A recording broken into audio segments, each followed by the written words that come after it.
자, 이제는 우리가 계속해서 노인 의료 보장 제도의 정책 원리에서 세 번째 보겠습니다. 세 번째는 뭐냐면 자기 결정권의 원칙, 자기 결정의 원칙. 자, 노인 의료 보장 제도도 자기 결정의 원칙이 있어요. 이것은 노인은 인간으로서 존엄성과 개성을 가지고 있어요. 왜냐하면 존엄성, 존귀한 거죠. 개성, 남과 다른 거죠. 그걸 가지고 있기 때문에 노인 자신이 복리에 대한 영향을 미치는 어떤 결정도 가능하면 노인 자신의 선택에 의해서 이루어지도록 한다. 농리가 아니라 노인이에요. 그래서 노인 자신의 선택에 의해서 이루어지도록 해야 된다. 그러니까 자기 선택. 그러니까 노인이 자기가 혜택을 받는 것도 내가 선택을 해서 내가 취해야 되는 거지, 남이 선택을 해주거나 남의 말에 의해서 이게 한다고 하면은 그건 아니죠. 장애인이나 노인이나 똑같은 거예요. 청소년이나 어린 아이나 다 똑같이 자기 결정권이 굉장히 중요한 거예요. 그래서 여러분들도 사회복지 공부를 지금 여기 나오셨지만은 여러분들이 이 사회복지 공부하는 것도 뭐 남이 결정해 준 거예요? 마지못해서 지금 하고 있는 거예요? 아니죠. 자기 스스로 자기가 결정했기 때문에 여러분이 공부를 하고 있는 것으로 그렇게 이해를 저는 하고 있습니다. 그래서 자기 결정권이라는 것은 굉장히 중요해요. 노인이 의료보장에 있어서 자기가 서비스 받고 싶은 것, 또 자기가 어떤 욕구, 왜냐하면 모든 사람들이 아까 개별화의 원칙, 개별성이 다 있단 말이에요. 그렇기 때문에 모든 사람의 욕구가 다 똑같은 게 아니거든요. 다 욕구가 서로가 달라요. 그 다른 욕구를 서로가 그 사람에 대한 욕구를 충족을 시켜주면 이 사람과 이 사람이 다른데 똑같은 것을 가지고 두 사람을 만족하게 할 수는 없다는 거예요. 그렇기 때문에 이 복지도 맞춤 복지가 돼야 되는 거예요. 앞으로 21세기의 복지는 맞춤 복지가 되세요. 그래서 똑같은 돈을 제공을 하는데 이 사람은 병원에 가서 약 먹어야 돼. 약 먹어야지 살 수 있는 사람이야. 근데 이 사람은 약 안 먹어도 사는 사람이야. 근데 돈을 똑같이 줬어요. 똑같이 주면 이 사람은 약 먹어야 되는 그 병원에 가야 되는 그 돈은 이 사람은 더 들어가는 거잖아요. 이 사람은 안 들어가고. 그러니까는 이것 또한 어떻게 보면 형평성에 안 맞다고도 볼 수 있어요. 그러니까 어떤 시각으로 보느냐에 따라서 다르게 느껴지는 거예요. 똑같이 줘야지. 이거는 형평성이다. 똑같이. 그러나 똑같이 준다고 해서 문제가 다 해결되냐? 그게 아니죠. 이 사람은 병원에 맨날 가야 되는 사람이고 이 사람은 병원에 안 가는 사람이고, 그럼 당연히 이 사람은 그 돈 받아가지고 병원에 가야 되기 때문에 돈이 적을 수밖에. 이 사람은 안 가니까 이 사람보다 더 여유로울 수밖에 없잖아요. 그러니까 어떤 것이 형평이냐? 똑같이 주는 게 형평성이냐? 아니면은 그 나름대로 여러 가지 그 생태조사 이런 거 다 해가지고 생활조사까지 다 해가지고 거기에 맞춤으로 가는 것이 그게 형평성이냐? 여러분들이 이 복지에도 굉장히 혼돈이 올 수가 있습니다. 자, 그렇기 때문에 우리가 어떤 일이든지 자기결정권이라고 하는 것은 사회복지사가 클라이언트에게 자기결정을 할 수 있도록 해줄 수 있는 게 뭡니까? 올바른 선택을 할 수 있도록 한 가지만 정하지 않고 여러 개 중에서 선택을 할 수 있도록 다양한 방법들을 제공해 줘야 되죠. 이게 사회복지사. 자, 그러면 다양한 선택을 할 수 있도록 제공을 해줘야 되니까 사회복지사는 많은 지식을 갖고 있고 그 자기가 알고 있는 지식을 클라이언트에게 많이 다양하게 내놔야지 사회복지사 이 클라이언트가 그 많은 중에서 선택을 할 수 있잖아요. 근데 그 사회복지사가 만약에 지식이 없다고 쳐보세요. 그러면 클라이언트한테 이거 한 가지 방법밖에 없습니다. 그리고 그 제시를 해줘봐. 그럼 클라이언트가 선택의 여지가 없잖아요. 선택의 여지가 없으니까 당연히 한 한 가지밖에 선택을 할 수 없죠. 근데 사회복지사가 좀 유능해 보세요. 능력 있어 보세요. 사회복지사가 그거요. 이건 이런 방법도 있고요. 요 방법도 있고 요 방법도 있습니다. 그게 싫을 때는 또 이런 방법도 있고 저런 방법도 있습니다. 그래서 방법을 다양하게 내가 이렇게 해주면 반찬을 한 가지만 먹는 사람이 낫겠어요? 여러 가지 중에서 내가 먹고 싶은 반찬 먹는 게 낫겠어요? 그거예요. 그래서 사회복지사는 자기 결정을 잘 해주게 하기 위하여 사회복지사는 끊임없이 자기를 개발하고 또 자기가 배우고 또 자기가 또 많은 것을 노력해서 클라이언트에게 많은 것을 내놓을 수 있어야 된다. 요 자기 결정을 위하여. 그래서 여러분이 반찬도 밥상 여러 개 막 그냥 반찬 만드는 게 맛있어요? 아니면 그냥 간장만 먹고 그냥 짠지만 먹는 게 맛있겠어요? 그래서 사회복지사는 자기 결정을 위해서 그 자기 결정의 클라이언트의 자기 결정, 노인도 마찬가지예요. 노인에게 자기 결정권을 줄 수 있으려면 다양한 방법을 이 사회가 또 사회복지가 또 정부가 이거를 내놓을 수 있어야 되는 거죠. 그래서 자기 결정권, 원칙 굉장히 중요해요. 장애인도 마찬가지입니다. 그 장애인이 지적 장애인이라 할지라도 너는 지식이 없으니까 너는 IQ가 없으니까 내가 정해줄게. 이거 상당히 위험한 거예요. 물론 이 모든 사람들이 볼 때 뻔하게 그것을 잘못되는 것을 선택을 하면 그거는 우리 사회복지사가 또 개입을 해야 되겠지만은 그러나 일반적으로 무조건 뭐 물어보지도 않고 자기 결정권을 무시한 채로 막 이렇게 사회복지사가 막 정해주거나 이러면 안 되죠. 그 BS택의 7대 인간관계 원리 가운데 자기 결정권 이거 굉장히 중요한 거예요. 그게 들어있어요. 그래서 여기 보면 노인 의료 보장 제도의 정책 원리 가운데 세 번째는 자기 결정의 원칙이라. 자, 그래서 여기 이 존엄성과 개성을 가지고 있기 때문에 노인 자신이 복리에 대해서 영향을 미치는 어떤 결정도 자신의 선택에 의해서 이루어지도록 해야 된다. 그래서 선택에 대해서 여러분이 이걸 뭐 어떤 한쪽으로 여러분이 뭐 의도적으로 이끌어 간다든지 의도적으로 그걸 선택하게 해준다든지 그런 것 또한 안 되는 것입니다. 그래서 노인 의료 보장도 마찬가지. 요즘에는 이제 그게 통하지 않습니까? 지금 공단에서 어르신들이 이렇게 지금 신청을 많이 하더라고요. 무슨 신청을 하냐면 내가 죽을 때 산소 호흡기를 끼지 마라. 그거 지금 이렇게 정신 멀쩡할 때 가서 본인이 신청을 하더라고요. 그러니까 본인이 신청을 안 하고 그걸 안 하면 만약에 예를 들어서 산소호흡기를 꼈어. 그 산소호흡기를 끼워가지고 계속 네가 뭐 5년, 10년 막 이렇게 가. 그러면 자녀들이 어떻게 되겠어요? 망하는 거잖아. 재산 다 날려야지 뭘. 그런데 그때에 만약에 산소호흡기를 낀 그 어르신이 이거 신청을 했다. 그러면은 자녀들이 이것 때문에 빼주세요. 이렇게 하면 빼주잖아. 그래서 요즘에는 그 공단에요 의외적으로 굉장히 많이 신청을 합니다. 그냥 그렇게 해놓고 해야지. 그렇지 않으면 그거 뭐 희망도 없을 때 산소호흡기만 끼고 있으면 그게 무슨 의미가 있겠어요? 병원에서 10년 살다가 죽는 거하고 그냥 아니면은 그냥 죽는 거하고 큰 의미가 뭐 있겠어요? 그냥 뭐 정신도 없지, 뭐 밥도 못 먹지, 아무 상태도 그냥 뭐 링거만 꽂고 그 10년, 20년 살면 무슨 의미가 있겠어요? 그래서 요즘에는 자기 결정권이라고 하는 이게 굉장히 부각되어지고 있고 노인들도 지금 공단에서 그거 신청해요. 뭐 가야지만 되나 봐요. 전화로는 안 되는 것 같아.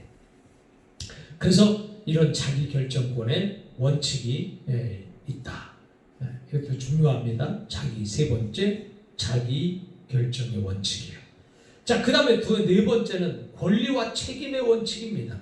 이 권리와 책임이라고 하는 것은 모든 노인에게는 권리와 책임이 수반되어야 한다. 그랬어요. 자, 권리라고 하는 것은 내가 누려야 될 특권이에요.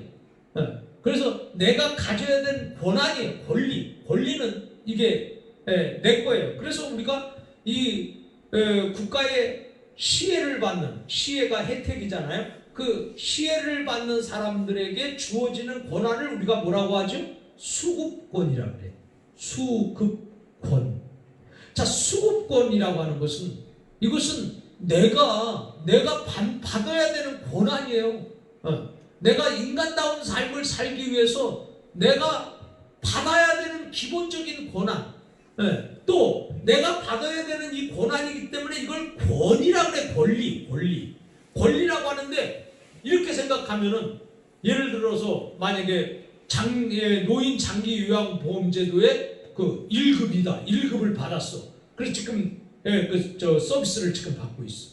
그러면 이 서비스를 받고 있는 이 자체는 나라한테 고마워해야 되는 거예요? 아니면 내가 당연히 받아야 되는 거예요? 나라한테 고맙다는 생각을 물론 가져야 되겠지만은 그러나 그것보다 더 한 단계 앞서는 것은 내가 당연히 가져야 될 권한인 거예요. 그래서 수급권이에요. 네? 그래서 수급권. 그러면 수급권을 가진 사람들은 그냥 무조건 다 권한만 누리냐? 아니죠. 거기에 대한 책임도 같이 따라야 됩니다. 그래서 우리가 권리에는 반드시 책임이 따라야 돼요. 내가 이 권리를 가지고 내가 어떤 결정을 했어. 결정을 했는데 그게 잘못됐어. 잘못됐으면 어떻게 돼? 내가 책임져야 돼요? 아니에요. 내가 책임을 져야죠. 그래서 어떤 사람은 자기가 어떤 결정을 했는데 그게 잘못됐어. 그러니까 이거 내 책임 아니야. 이렇게 되면은 이건 아니죠. 그래서 반드시 권한에는 이 권한, 이 권리를 쓰기 전에 책임을 생각할 수 있어야 된다. 자, 그런데 이게 말이에요. 이 권리와 책임이 노인에게 다 있어야 된다는 거예요. 노인에게도. 그 노인에게도 이 권리와 책임이 있어야 된다는 거예요. 노인에게도 권리가 없으면 안 되잖아요. 노인이 행복해야 될 권리. 그래서 대한민국 헌법 제10조를 보면 대한민국에 살고 있는 모든 국민은 인간으로서의 존엄성을 가지고 누구든지 행복을 추구할 권리가 있다. 이렇게 돼 있단 말이에요. 그러면 행복 추구 권리야. 누구든지 행복을 추구할 권리. 그래서 행복 추구권이야. 자, 이거 있기 때문에 대한민국에 살고 있는 모든 사람들은 다 행복해야 되는 거예요. 여러분들은 이거 행복해야 된다는 게 권리예요. 내 행복을 위해서 다른 사람이 내 행복을 깨면 안 돼요. 왜냐하면 이 권한이 내가 가지고 있는 이 행복할 수 있는 이 권한이 내 거잖아. 이건 나에게 주어진 거잖아요. 법으로서 나에게 주어진 거야. 공식적으로 나에게 주어진 거야. 이것이 내가 어떻게 노력해서 딴 게 아니야. 이미 법적으로 보장이 되어 있어. 그렇기 때문에 내가 행복을 방해받을 필요가 없는 것이고 내 행복을 내가 권리로 지켜가야 되는 거다. 그런 의미에서 이 권리와 책임은 굉장히 중요한 거죠. 그 노인의료보장제도에서 이 정책 원리 가운데 네 번째는 권리와 책임 원칙, 이것이 있습니다. 이렇게 중요한 것입니다. 자, 그 다음에 노인의료보장제도의 정책 원리를 한번 보려고 해요. 거기에서 지금 이제 우리가 네 가지를 이제 쭉 살폈어요. 자, 네 가지 이어서 자, 다섯 번째 이제 지금 보겠습니다. 다섯 번째는 보편성과 선별성의 원칙이다. 있어요. 자, 보편성과 선별성의 원칙. 보편성은 뭐냐? 보편성은 모든 사람이 빠짐없이 모두 다야. 이게 보편성이에요. 그 다음에 선별성은 갑자기 보편성으로 가려고 하니까 돈이 없어. 경제가 어려워. 감당을 할 수가 없어. 그래서 차츰차츰 가자. 차츰차츰. 그래서 선별해가지고 주는 거예요. 네. 자, 이번에 우리 코로나 사건에서 지금 이것도 나오잖아요.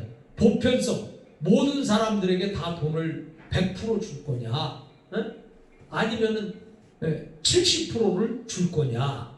자, 이거 뭐예요? 자, 70%는 뭐예요? 선별이에요? 보편이에요? 선별이죠. 자, 그런데 100%는 뭐예요? 보편이란 말이에요.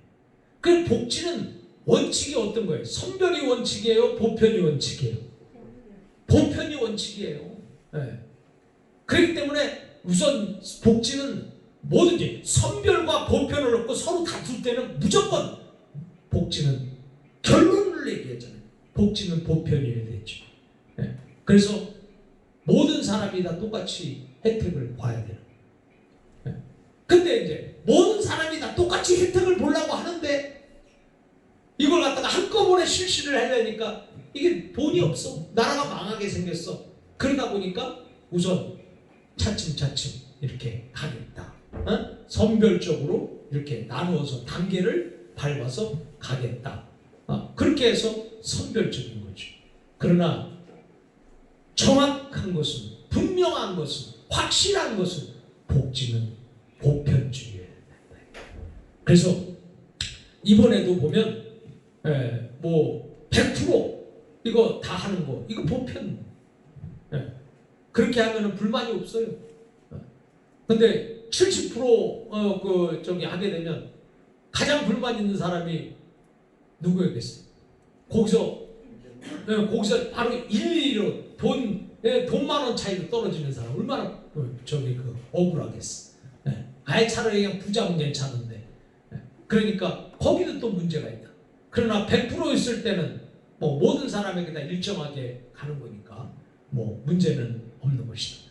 그래서 우리가 이 보편성과 선별성의 원칙에서 보편이라고 하는 것은 모두가 다 똑같이 동일하게 동일한 조건으로 동일한 그 상황으로 이렇게 복지를 실시하는 것이고, 선별이라고 하는 것은 말 그대로 선별해서 골라서 뽑아서 이렇게 복지를 하는 것이다. 자, 그 얘기입니다. 그런데 그게 노인 의료 보장 제도의 정책 원리에서 그게 저기 5번째로 나왔다 이 말이에요. 자, 그래서 노인 복지 사업은 정부에 주어진 정부의 재정이죠. 그 다음에 사회적 여건 하에서 노인의 욕구에 따라 선별적 원칙과 보편적 원칙은 적절히 적용되어야 한다 그랬어요. 아까 제가 다시 한번 강조합니다만은 보편이 옳기노라, 좋아. 그런데 처음부터 보편을 다 하게 되면은 너무 부담되고 이게 할 수 없으니까 우선 어느 정도 될 때까지 선별 골라서 이렇게 하겠다.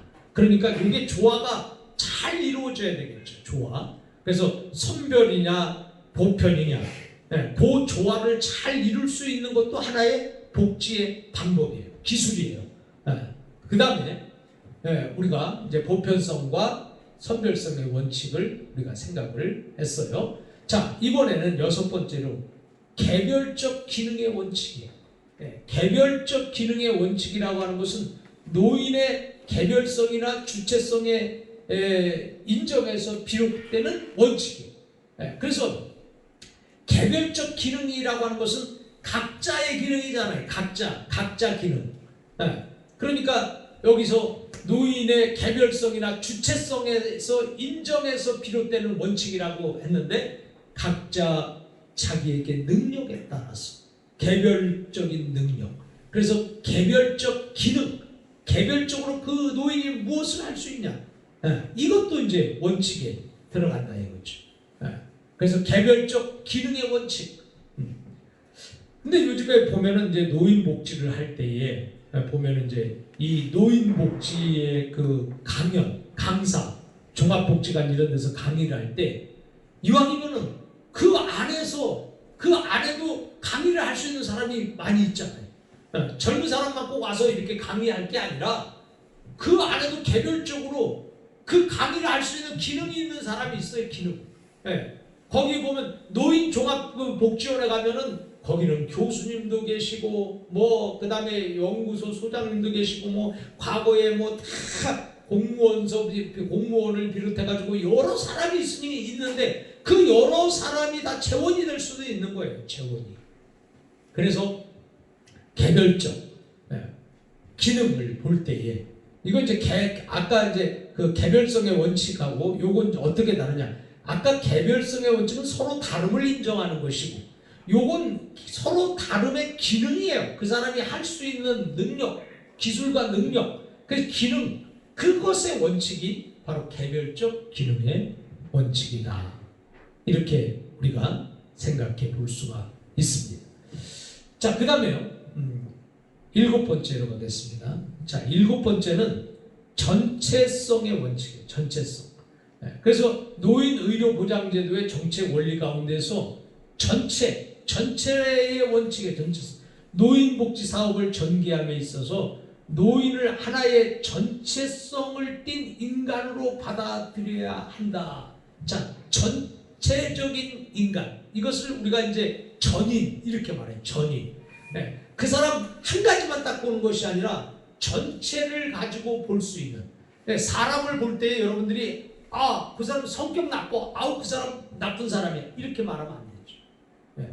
그러니까 그 사람을 볼 때에 여러 가지 모든 그 사람이 갖고 있는 전체를 다 보고 사람을 평가할 수 있어야 되는데 오늘 우리는 어떤 게 한 가지만 보고 평가를 하잖아요.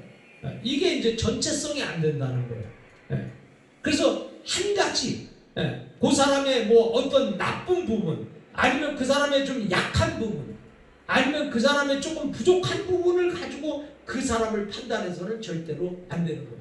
그래서 사람을 판단하기 위해서는 그 사람과 함께 지내보고 그 사람을 충분히 그 사람 편에 가서 서보고 그래서 언더스탠드 이해가 돼야 되지 이해가 안 되면 안 되는 거잖아요. 언더라고 하는 것은 두 가지가 합성어예요. 언더 아래 스탠드 서다.